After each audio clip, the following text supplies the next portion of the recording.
Hello mga sir, kamusta kayo? Magandang hapon at na-miss ko mag-vlog at nitong voice over nating mga ginagawa dito sa shop. Yun, na-miss ko talaga. Kaya nga pala mayroon tayong Smash 115 Suzuki mga sir. Napapakabit siya ng alloy box tsaka Rock X Mono Rock Bracket mga sir. Ayan. So kinakabit na ni Kuya Joe ang Rock X Mono Rock. Ayan. At ayan ang gagamitin natin, top alloy H&J 45 liters. Murang-mura lang yan mga bossing.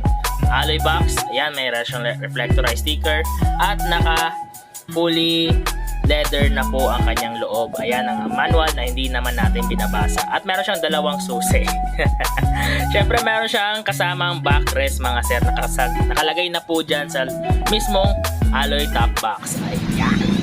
So yan, kailangan lang natin siya ng pitan ang kanyang base plate na kasama. Meron siyang stainless na mga bolts and screw na kasama. Ayan. So yan, ipit-ipit lang tayo mga sir. Ayan. Makita nyo kung paano siya i-install. Kahit kayo pwede nyo itong i-install. Yan, ikakabit na natin ang alloy box 45 liters. Ayan, alright. So napaka-pogi na ng Smash 115. Bagay na bagay sa kanyang color combination ng kanyang motor. Ayan. Yan, explain ko na rin kay Sir Jason kung ano ba ang dapat gawin for safety ng alloy top box. Ayan siya, yung pogi-pogi. So yun, pwede rin to for installment via home credit. Magdala lang kayo ng One Valid ID. Ayan yung shop natin, yung maliit nating shop pero punong-puno ng stocks yan, Diyos.